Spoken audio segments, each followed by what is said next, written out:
তোমার কিছু বলার আছে, বলো। দাদা, আমি বলছিলাম যে আত্মীয় হলেন আমার, আপনি সেখানে গিয়ে কি করবেন? হ্যাঁ, আমি তো ভাবিনি। এটা তুমি ঠিকই বলেছ, কিন্তু তুমি আমাকে কথা দিয়ে যাও কানাই যে তুমি তাড়াতাড়ি যাবে আর তাড়াতাড়ি ফিরবে। আমি আমাকে এখানে আপনাকে অপেক্ষা। কথা দিচ্ছি, আমি তাড়াতাড়ি যাব, তাড়াতাড়ি আসব।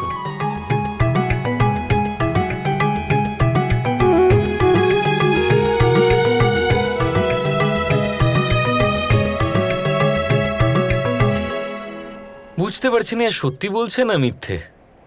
যাই হোক না কেন, আত্মীয় যখন। এক মুহূর্ত, কানাই আর আমি দুই ভাই, তাহলে ওর আত্মীয় তো কানাই। ও আবার আমাকে এসব লীলা সহ্য করার জন্য কি ওর নিজের দাদাকেই পায়? এবার জানি না আমাকে বোকা বানিয়ে এই জঙ্গলের মধ্যে কার সঙ্গে দেখা করতে গেল।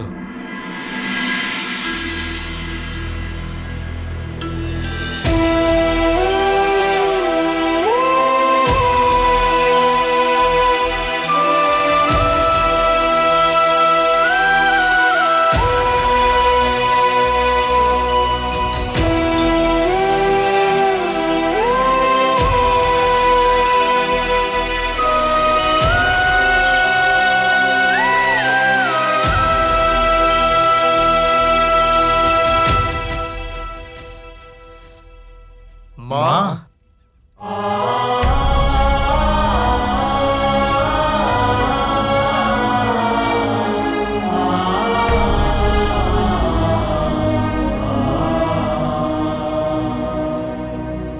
মা, আপনি প্রতিদিন সূর্যদেবের কাছে কি প্রার্থনা করেন? নিজের সন্তানের সুরক্ষা ছাড়া একজন মা আর কি চাইতে পারে? আমি আমার সব পুত্রদের সুরক্ষা প্রার্থনা করি। না রাজ্যের লোভ আছে, না বৈভবের মোহ। আমার সব পুত্র সুরক্ষিত থাকুক, শুধু এটাই চাই আমি।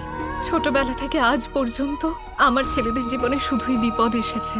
অনেকে চেষ্টা করেছে তোমাদের প্রাণ নেওয়ার, কখনো বিষ খাওয়ানো হয়েছে, কখনো লাক্ষাগৃহে পোড়ানোর চেষ্টা করা হয়েছে। এখনো এখানে আমাদের ভিক্ষুকের মতো লুকিয়ে থাকতে হচ্ছে।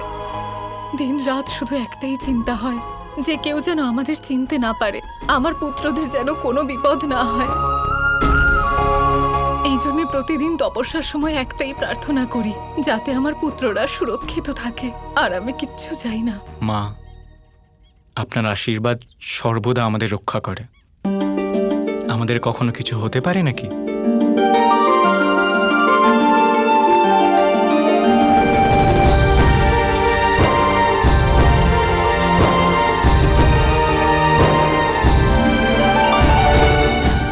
আচ্ছা, বাইরে থেকে এসেছো, হাত ধুয়ে নাও, আমি খেতে দিচ্ছি।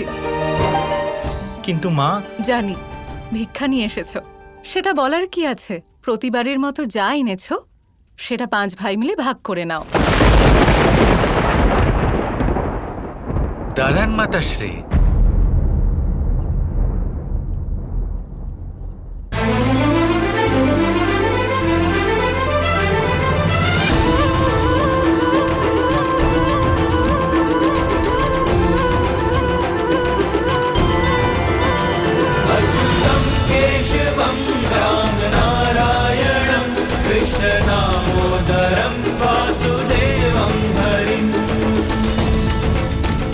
श्रीधरम्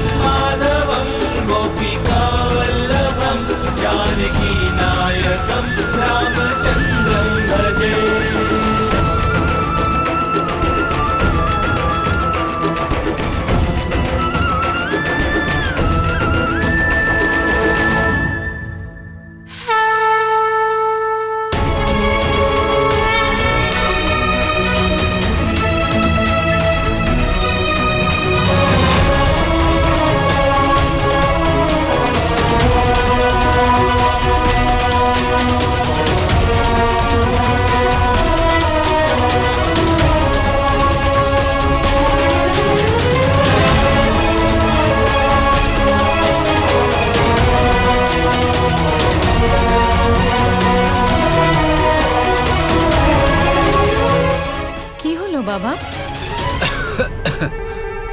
খুব ক্লান্ত হয়ে গেছি, কিন্তু যা আমি দেখলাম, যা আমি শুনলাম, তারপর আমি নিজেকে আটকাতে পারলাম না।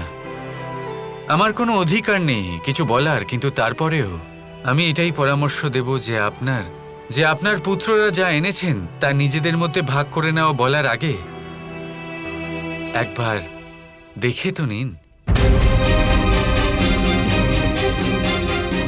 জীবনে ভাগবাটোয়ারা আমি মানছি কখনো কখনো আবশ্যক হয়, অত্যন্ত গুরুত্বপূর্ণ হয়, কিন্তু যদি এই বাটোয়ারা ভাবনা চিন্তা না করে করা হয় তাহলে তা ততটাই বিনাশকারী হতে পারে। সেই জন্য না দেখে আপনি সেটা নিজেদের মধ্যে ভাগ করে নেবার কথা কিভাবে বলতে পারেন? দেখুন ভাই, আমরা নিজেদের অতিথিকে স্বাগত জানানোর পরম্পরাকে খেয়াল রাখি, কিন্তু নিজের মায়ের প্রত্যেক কথার মানও রাখি। আমাদের মাকে এরকম প্রশ্ন করার দুঃসাহস করেছেন আপনি। কোনো পরিচয় ছাড়া এইসব জ্ঞান বিতরণ করছেন কে হে আপনি?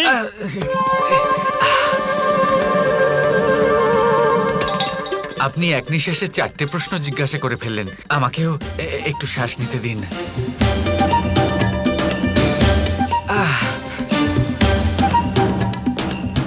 একটু শ্বাস।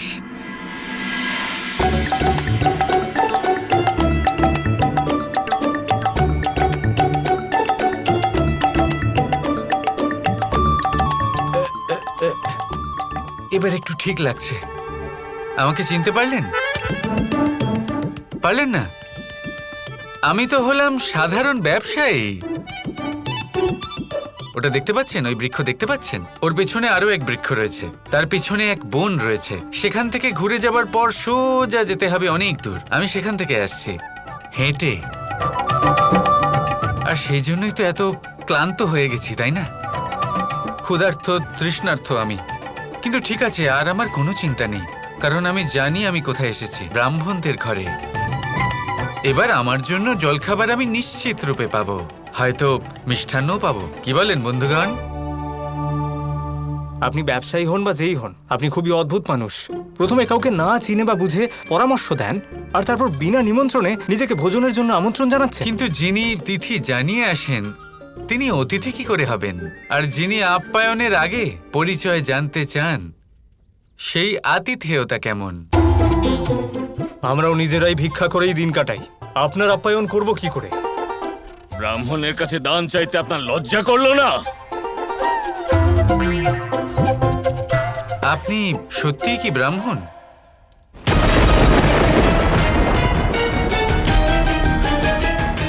ব্রাহ্মণ ধর্ম আসলে কি তা হয়তো আপনি জানেন না, আমি বুঝিয়ে দিচ্ছি।